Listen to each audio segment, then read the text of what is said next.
Hey, this is FlimsyLunchTray and welcome to our Wednesday edition video as we are revisiting our new player guide series. And today's video should be short, it shouldn't be very long, but I want to talk about consumable management, or perhaps the phrase I should be using is consumable order, regarding how you have your consumables lined up for your different ships, ship classes, so on and so forth in the game. It could be argued maybe you could make this a intermediate player guide series video, but probably it's more of a new player guide series type of video, okay? So what I'm talking about is the order of your consumables. I believe originally you couldn't reorder. This reorder became a more newer thing at some point, I think since I've been playing over 2.5 years now, where you can just simply move your consumables around, so on and so forth. When you understand this, that it's really important, it can really help up your game like that a little bit much more, even as odd as that sounds me saying. So what I like to do is I try to keep my consumables standard. Specifically, my first goal is across ship class. So we're looking at the tier 9 German cruiser here. And I want to try to keep that in line with how my other consumables loadouts are.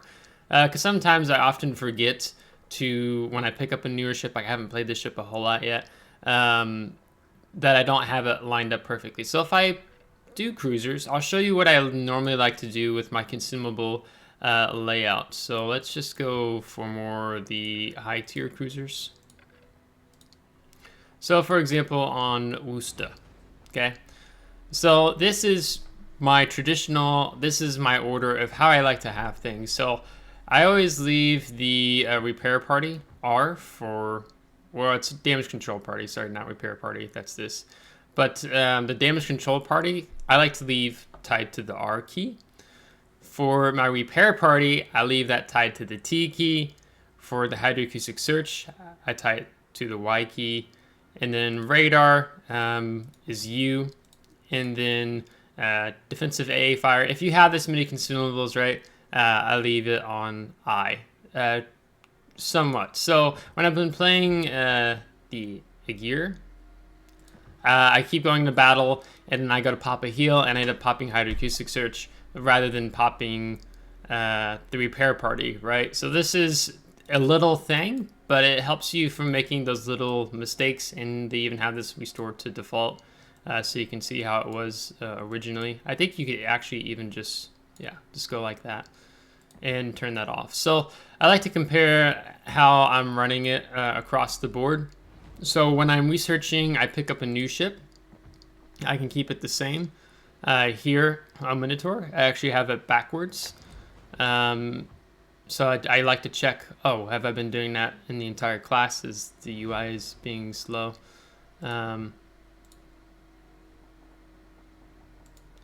then it's very quickly like, oh, I forget. Yeah, so so in this case with Minotaur, if I'm keeping it with like my American cruisers, then I would want to swap these if the UI works. So now hydroacoustic search is on Y and U. So when you do this across the spectrum, it just helps prevent you from making more mistakes in your gameplay while playing.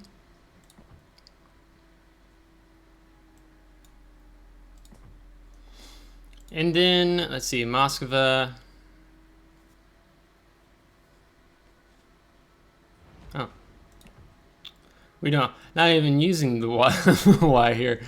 That's interesting. So yeah, and then when you're looking like, let's say destroyers as an example, because destroyers I run differently, so I'll just show you the higher tier ones again. So let's just go to Fletcher. So what I traditionally like to do is I like to leave the smoke screens tied to the T and engine boost on Y. So go to gearing, maybe. Kitakaze, we've got torpedo reload booster also with Kitakaze, so I put that on the U. It's thus far how I've been running up that line. Then let's go to something different with like my gunboat destroyers. Then I usually just end up, if I don't like running smoke, if I have the repair party available, then I just tie that to the T key like I would on a cruiser. Let's go to Jutland, if I clicked on that one right, or went to lightning. Yeah, and then here you see, because I also have smokescreen, I don't have the repair party on T. So that's just something you have to, I guess, manage, so to speak, because I'm not even sure if I can stay true to that across these destroyers. Because I try to keep, as I play up the line, I try to keep them somewhat similar.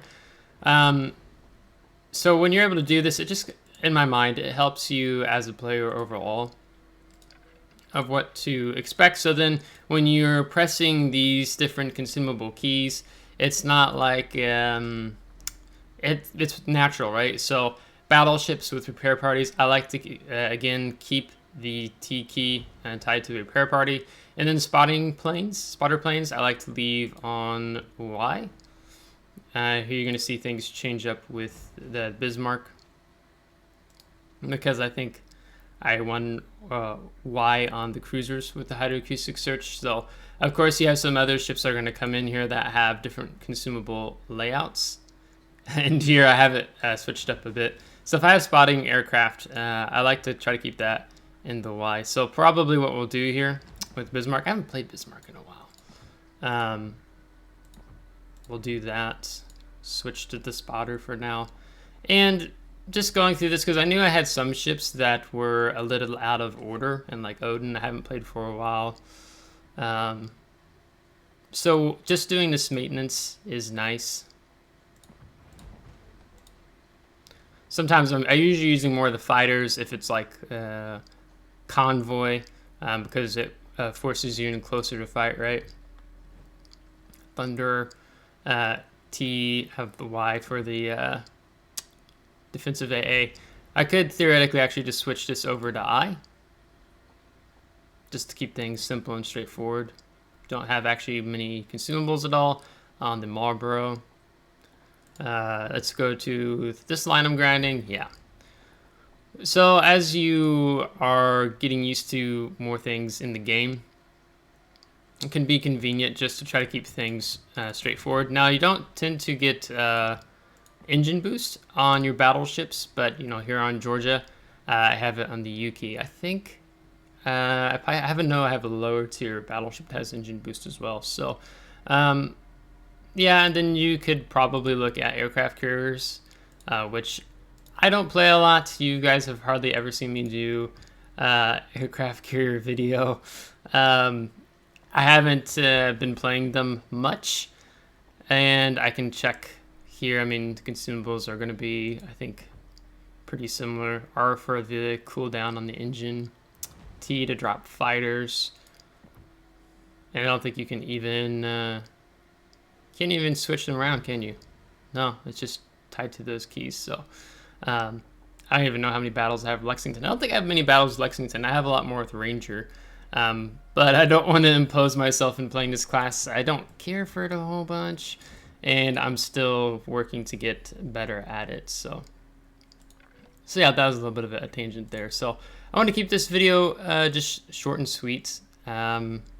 Oh, Alabama, I actually got to play. I played it as a rental once way back, and I lost that battle, so forever tied to 0% win rate.